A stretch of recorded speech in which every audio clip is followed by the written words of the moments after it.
Somewhere in Hollywood right now, a studio is pouring hundreds of millions into a sci-fi movie that's going to completely bomb.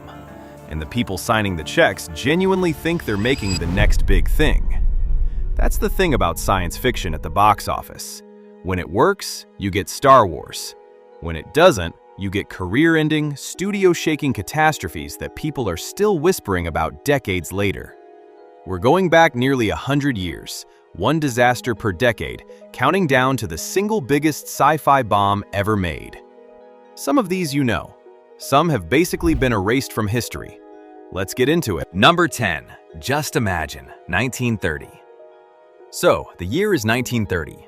Fox Film Corporation decides they're going to build the future. Not hint at it, not suggest it, actually construct it, on screen, at a scale nobody had ever attempted before. Their vision? New York City in 1980, 50 years from now. Flying personal aircraft, meal replacement pills, babies dispensed from vending machines, the government picking your romantic partner. Genuinely unhinged stuff, and honestly, kind of ahead of its time. The production was enormous. The miniature cityscape alone cost a fortune, and looking at photos of those sets today, they're actually impressive. Like, legitimately impressive. Not just impressive for the era impressive. Fox poured about $1.1 million into the whole thing, which doesn't sound crazy until you realize this is 1930. The Great Depression is just getting started, and that money is worth something like $20 million today for one movie. Here's where it falls apart. They made it a musical comedy. Specifically, they built the entire film around El Brendel, a Swedish-accented vaudeville comedian whose whole thing was playing confused, bumbling idiots. So you've got this breathtaking vision of the future, and running through the middle of it is a bumbling vaudeville guy. The plot is basically, man from 1930 wakes up in 1980. Jokes happen, musical numbers happen. Nobody in the audience knows how to feel. Critics didn't like it. Audiences really didn't like it. People walked in expecting a spectacle and walked out deeply confused. And at the worst possible economic moment, Fox lost a significant chunk of its investment. The ripple effects, though, that's the part people never talk about. Just Imagine didn't just fail, it basically killed big-budget science fiction in Hollywood for almost 20 years. Executives looked at those numbers and decided audiences were done with expensive futuristic movies. Sci-Fi got kicked down to cheap serials and B pictures, where it stayed for a generation. Even the sets from this movie ended up getting recycled into Flash Gordon serials because Fox needed to get something out of them. And here's the genuinely weird part. Some of the film's predictions actually came true. Meal replacements, personal aircraft concepts, government overreach into private life. It got the future more right than anyone gave it credit for. It just catastrophically misread its own present. Number 9. The Boy with Green Hair, 1948. The 1940s were basically a dead zone for sci-fi in Hollywood, and that wasn't an accident. It was a direct consequence of what happened with Just Imagine. Studios were spooked. Then the war came along and dominated everything, and nobody was trying to make expensive movies about the future while the actual present was falling apart. But right at the end of the decade, RKO Radio Pictures tried something different. The Boy with Green Hair came out in 1948, part fantasy, part sci-fi, heavy on the anti-war message. The story follows Peter, a young war orphan played by a 12-year-old Dean Stockwell, who wakes up one morning and his hair has turned bright green. His whole town turns on him. He becomes an outcast. The green hair is an allegory. This is a movie about how society treats anyone who's different, and it's using that lens to say something pretty pointed about war and conformity. Director Joseph Losey brought genuine artistic ambition to it. The cast was solid. Stockwell's performance is actually remarkable, one of the best child performances of the era, weirdly naturalistic. On a creative level, the film had real merit, but the timing could not have been worse. Howard Hughes had just taken over RKO, and Hughes had his own very specific ideas about what movies should be saying. America was shifting politically. The House Un-American Activities Committee was ramping up. Anything that could be read as left-leaning was suddenly radioactive. And Hughes, who was deeply tied to military and defense circles, looked at this anti-war fable and wanted absolutely nothing to do with it. The studio buried it. Minimal marketing, half-hearted distribution, gone before anyone noticed. Then it got worse. Losey ended up in the crosshairs of the Hollywood blacklist. His politics, combined with the film's themes, made him a target, and within a few years, he was forced to leave the US entirely and rebuild his career in England. A film made specifically to warn about the dangers of intolerance got destroyed by intolerance. You genuinely couldn't write that irony any more perfectly if you tried. Decades later, cinephiles rediscovered it and recognized what Losey was going for. But by then, the damage was ancient history. Number 8. Conquest of Space, 1955. George Pal was untouchable. That's the only way to describe him in the early 1950s. The man had delivered Destination Moon, When Worlds Collide, and then War of the Worlds. Legitimate hits, critically respected, commercially successful. He had proven, more convincingly than anyone, that serious sci-fi could work as mainstream Hollywood entertainment. Paramount loved him. Audiences loved him. So when he announced a film about humanity's first mission to Mars, grounded in real science, inspired by the work of actual space theorists, everyone was excited. The spacecraft interiors were detailed and convincing. The orbital mechanics were surprisingly accurate for 1955.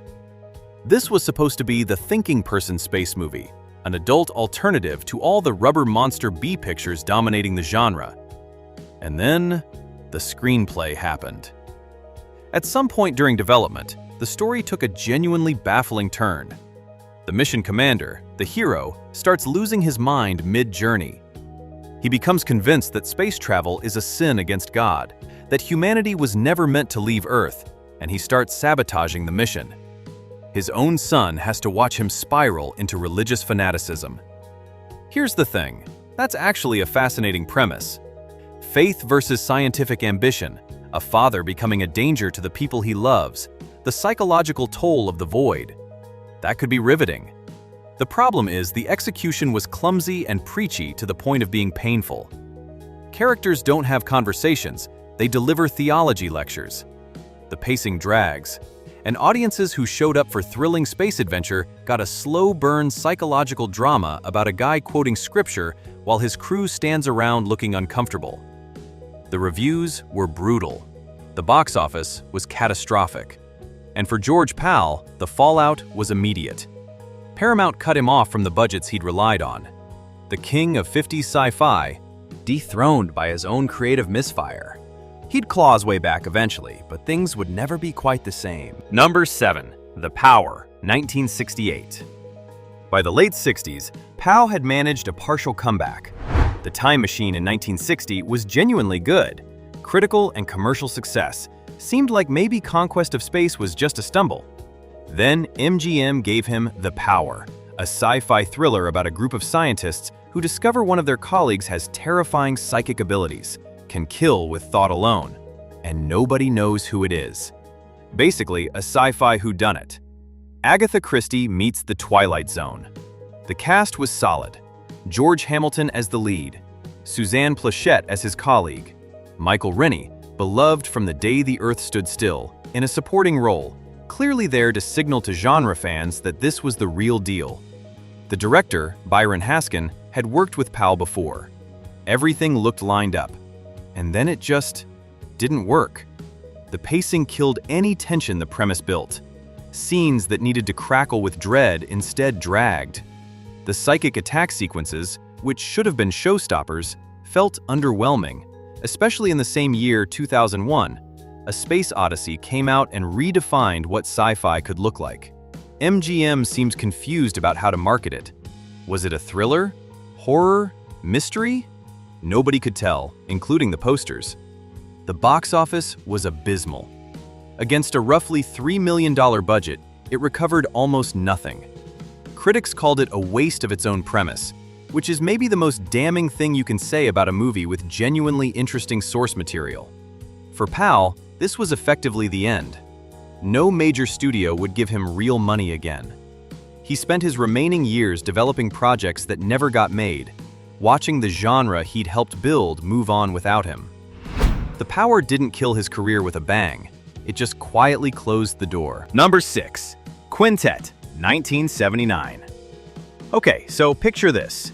Star Wars has just happened. The box office has been completely rewritten. Studios are losing their minds trying to greenlight anything with a spaceship or a laser. The sci-fi gold rush is in full swing, and Robert Altman shows up with Paul Newman. Robert Altman, the guy behind MASH, Nashville, The Long Goodbye, one of the most acclaimed directors in American cinema. Paul Newman, one of the biggest movie stars on the planet. Released by 20th Century Fox, literally the same studio that just printed money with Star Wars. This should have been enormous. Quintet is set in a frozen post-apocalyptic world where the last survivors of humanity are slowly dying out in ice-covered ruins. There's no rebellion, no quest, no hope. Everyone has accepted extinction. To pass the time, they play a board game called Quintet, which has evolved into a ritual where players hunt and kill each other. Newman plays a seal hunter who stumbles into one of these games and tries to find the person who killed his companion. Here's the thing Altman did to make sure no one could possibly enjoy this. He shot parts of the film through a Vaseline-smeared lens. Literally smeared Vaseline on the camera. He said it was meant to simulate extreme cold. What it actually simulates is watching the movie through a fogged window. Then the pacing matches the frozen landscape, glacially slow. Characters speak in cryptic philosophical musings about death and meaninglessness. And the board game at the center of everything? Never explained. You never understand the rules of the thing the entire movie is built around. Roger Ebert gave it 1 star. Audiences just didn't show up. For a Paul Newman sci-fi film in the middle of the biggest sci-fi boom in Hollywood history, to generate almost no ticket sales is genuinely extraordinary. Newman barely mentioned it afterward. It's almost never included in retrospectives of either his or Altman's careers. It just quietly ceased to exist in the cultural memory. Number 5. Howard the Duck, 1986. In the early 1980s, George Lucas could not fail. Star Wars, Empire, Jedi, Indiana Jones. The man had basically reshaped the entertainment industry in his image. When he put his name on something, studios didn't ask questions. They wrote the check. So when Lucas decided to champion a big-screen adaptation of Howard the Duck, a Marvel Comics character, a wisecracking anthropomorphic duck from another dimension trapped on Earth, Universal said yes. Of course they said yes. It's George Lucas. They had absolutely no idea.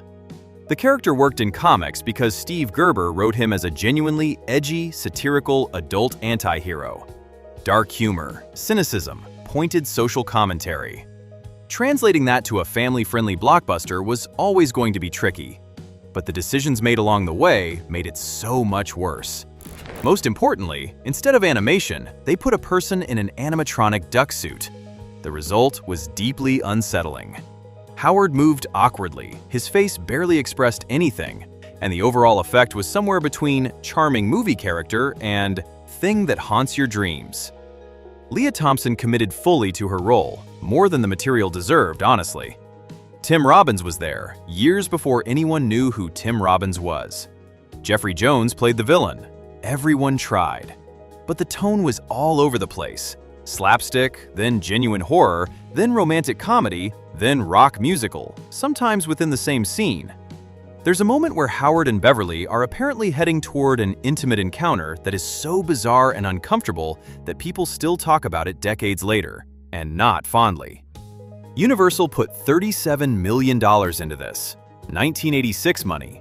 The domestic gross was about $16 million, less than half the budget, and that's before you count the marketing spend. The Razzies had a field day. The real kicker, though, and this one actually hurts to think about, Lucas was under financial pressure at the time, and one of the things he decided to sell was the computer graphics division of Lucasfilm. A small operation, kind of a side project. Eventually became Pixar. So, in some roundabout, painful way, Howard the Duck's failure contributed to Lucas letting go of what would become one of the most valuable entertainment companies in history. Number 4. The Postman, 1997. Kevin Costner looked at the Waterworld situation, a movie that had become a total punchline for out-of-control budgets, and apparently thought, I should do that again. Bigger this time, more expensive. Another post-apocalyptic epic. Same guy directing and starring, 3 hours long. To be fair, the source material was genuinely great. David Brin's 1985 novel is a thoughtful, emotionally grounded story about a drifter in post-apocalyptic America who finds a dead mail carrier's uniform, starts pretending to represent the restored United States, and accidentally becomes a symbol of hope that inspires scattered communities to reconnect. It's about what civilization actually means, what it costs to rebuild it, and what symbols do for people who've lost everything. Rich, nuanced material. Costner's version took all that subtlety and inflated it into grandiose, self-important spectacle. Every quiet moment got stretched into something enormous. Emotional beats that needed a light touch got orchestral swells and lingering close-ups of Costner staring heroically into the middle distance, which, at a certain point in this movie, starts to feel like a lot of the runtime. Will Patton is actually genuinely good as the villain, for what it's worth. But even he couldn't survive a script that kept making his character cartoonishly evil when something more complicated would have been so much more interesting. Warner Brothers put $80 million into this and positioned it as a prestige holiday release. Opening weekend, $5 million domestically. $5 million. For a film of this scale, that number is almost theoretical. The worldwide gross ended up around $17 million total. It swept the Razzies. Worst Picture, Worst Director, Worst Actor, all Costner. The man who'd won the Best Picture and Best Director Oscars for Dances with Wolves 7 years earlier was now the year's biggest Hollywood punchline. He kept acting, Still had good performances in him, but his days as a director who could get a blank check from a studio? Done. Number 3. The Adventures of Pluto Nash, 2002. Some movies fail. Some movies become cautionary tales that studio executives use to frighten each other. Pluto Nash is the second kind. Eddie Murphy, still a massive star. Sci-fi action comedy set on the moon. $100 million budget. Rosario Dawson, Randy Quaid, Jay Moore, Joe Pantoliano, Alec Baldwin in the cast. Director with a solid track record. All of this should have produced something at least watchable. Warner Brothers looked at the finished film and shelved it. Not for a few months, for 2 years. They made it in 2000 and didn't release it until 2002. That's one of the loudest warning sirens in Hollywood. Studios don't sit on movies they think might be hits. They sit on them when they're trying to figure out damage control. The eventual release was the quietest wide release imaginable. Minimum marketing, limited push, get it in and out. The film grossed approximately $7 million worldwide. Against a $100 million budget, 7% return. That's the kind of number that makes entire career arcs shift. What's genuinely fascinating about Pluto Nash, in a morbid way, is that it's hard to pinpoint exactly why it failed so thoroughly. The jokes weren't funny, but plenty of unfunny comedies still open big on star power. The effects were mediocre, but that describes half of what comes out in any given year. The plot was thin, but so what? The real problem might just be that it felt like nothing. No personality, no edge, no reason to exist.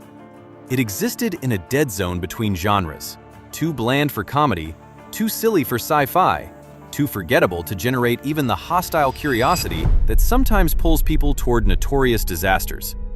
People didn't hate Pluto Nash, they were completely indifferent to it.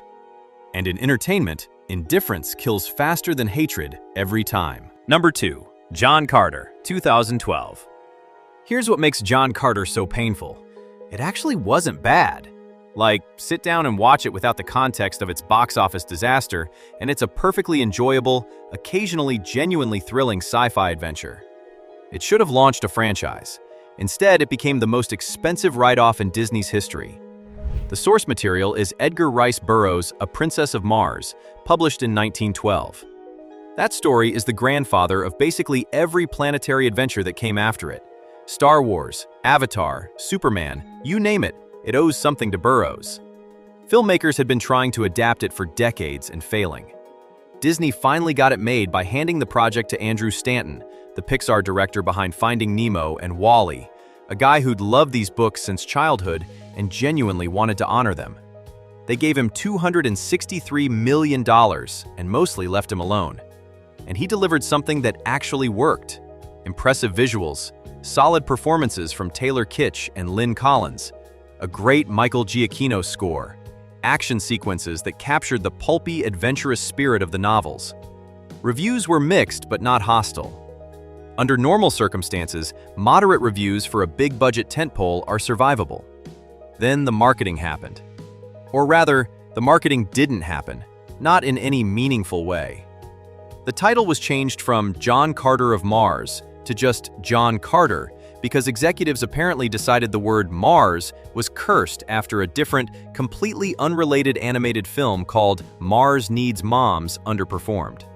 So the film lost the most interesting part of its title based on logic that makes no sense.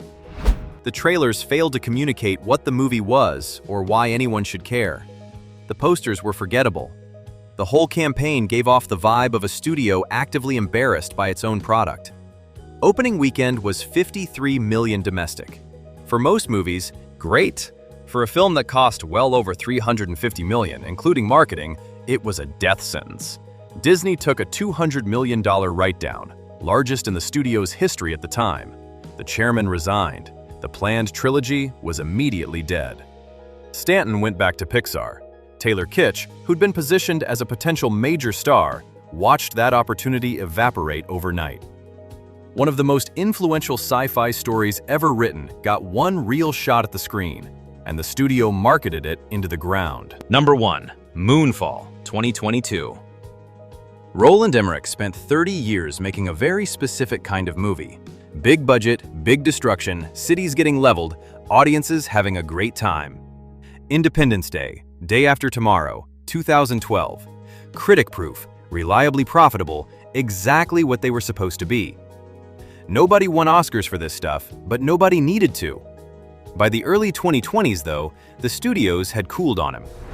Independence Day Resurgence, Midway, Stonewall had all underperformed. The blank checks had stopped coming. So when Emmerich wanted to make Moonfall, a movie where the moon turns out to be an ancient alien megastructure that's falling out of orbit toward Earth, no major studio would fully finance it.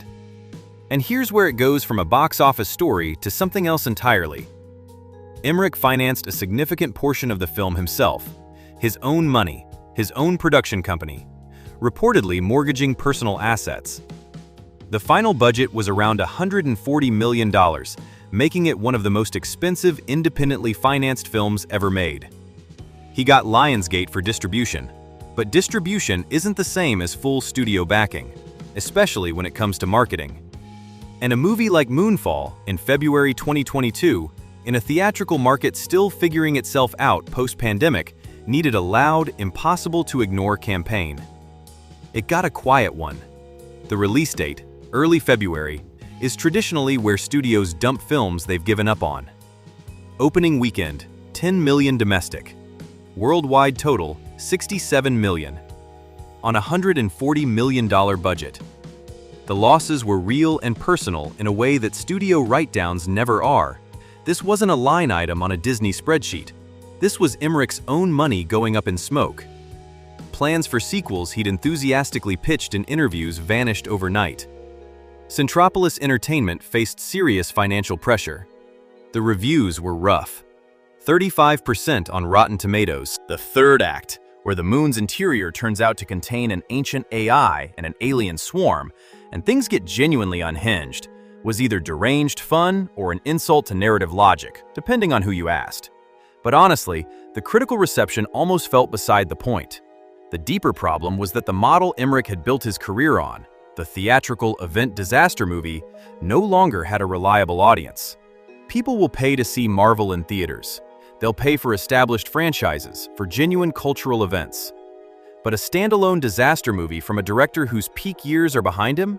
That's a streaming night now. Emmerich bet everything on the old rules still applying, and the market told him no. So that's nearly 100 years of Hollywood betting enormous money on science fiction, and occasionally, spectacularly, getting it completely wrong. Every single film on this list was someone's passion project. Someone was genuinely convinced they were making something audiences needed to see, and every single time, the audience disagreed. But here's the thing that never gets said. You can't have Star Wars without the failures. You can't have the studios willing to take those swings without a culture where those swings are at least possible. The same willingness to throw 200 million at something that might not work is what produces the stuff that defines the genre. So somewhere, right now, the next entry on this list is already in production. Someone is on set, confident, excited, completely unaware. And in a few years, we might be making a video about it. Which one of these surprised you most, and which honestly deserved a better shot than it got? Drop it in the comments.